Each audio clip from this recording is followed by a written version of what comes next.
everyone, I am Dr. Vamangi Goswami. Today I would like to discuss about disaccharides. In this topic we will discuss structure of sucrose, maltose, cellobiose and lactose in detail. In this part of video we will study structure of sucrose in detail. This topic comes under Gujarat University BSc Chemistry Semester 5, paper number 301, Unit 4A. So let us begin. Now first of all, let us understand what are disaccharides. Disaccharides are simplest and most important oligosaccharides.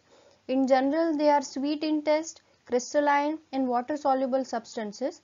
They are easily hydrolyzed by enzyme and dilute mineral acids to two monosaccharide units. These arise formally by intermolecular dehydration between two monosaccharide molecules. Disaccharides on hydrolysis gives two monosaccharides units which may be same or different. Those two are joined together by glycoside linkage. Now we have to study four different types of disaccharides in detail. First is sucrose, maltose, cellobiose and lactose. Sucrose is formed of two different monosaccharides. One is alpha D glucose and beta D fructose, while maltose is made up of alpha D glucose and alpha or beta D glucose. Cellobiose is made up of beta D glucose and alpha and or beta D glucose, while lactose is made up of beta D galactose and alpha or beta D glucose.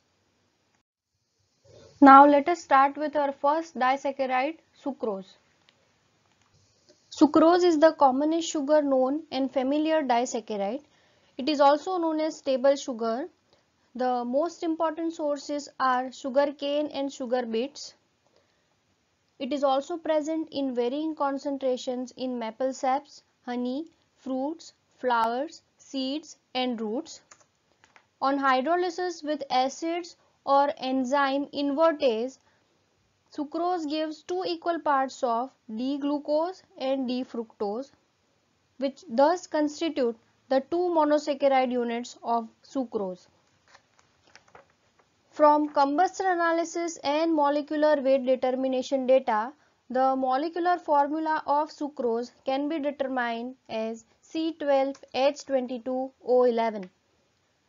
Sucrose neither reacts with phenylhydrazine to give oxazole nor reduce Fehling solution or Tollens reagent, indicating that the carbonyl group of both the monosaccharide are involved in linkage, that is glucose is linked to its C1 to the C2 of fructose, that we will see later on. So thus it is indicating that sucrose is non-reducing sugar. Now let us see the structural part of sucrose. As we have seen, sucrose is made up of two monosaccharide units, that is alpha D glucose, that is alpha D glucopyranose, and beta D fructose, that is beta D fructofuranose. Now this star shows the anomeric carbon of both the monosaccharides. Let us first number the carbon atoms. Carbon number 1 in glucose, carbon number 2, carbon number 3, carbon number 4, carbon number 5 and carbon number 6. Here carbon number 1 of glucose is anomeric, while here in beta D fructofuranose, let us do the numbering first. 1, 2, 3, 4, 5 and 6. Right? So carbon number 2 is anomeric over here.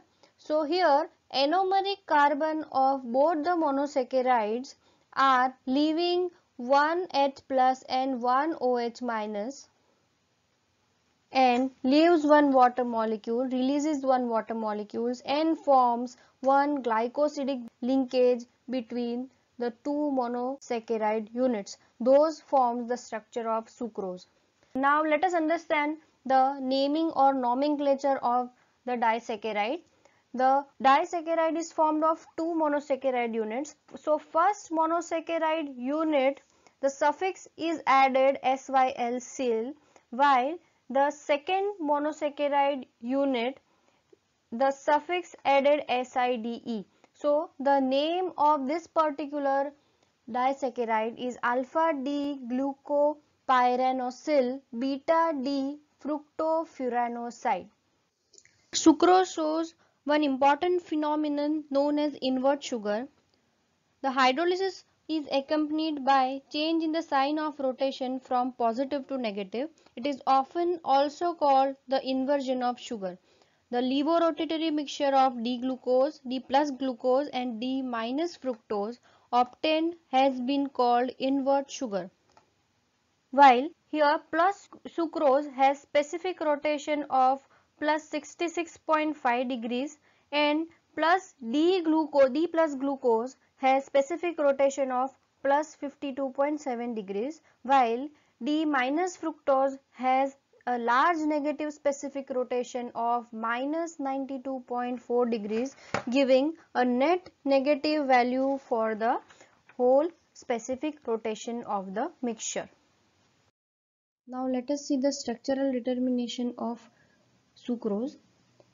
Sucrose on methylation using dimethyl sulfate and NaOH gave octamethyl derivative. This on careful acid hydrolysis gives 2,3,4,6 tetra-O-methyl glucose and 1,3,4,6 tetra-O-methyl fructose.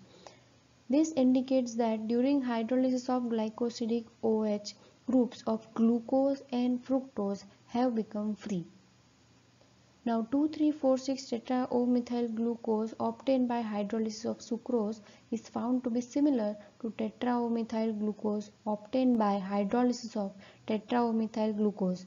This proves that the glucose part of sucrose has pyranose structure, which is a 6-membered ring-like structure. Similarly, tetra-O-methyl fructose obtained by hydrolysis of completely methylated free fructose differs from one obtained by hydrolysis of octamethyl sucrose. This proves that sucrose part of fructose is has C2 to C1 linkage. Thus, it is confirmed that sucrose has alpha D glucopyranosyl beta D fructofuranoside structure.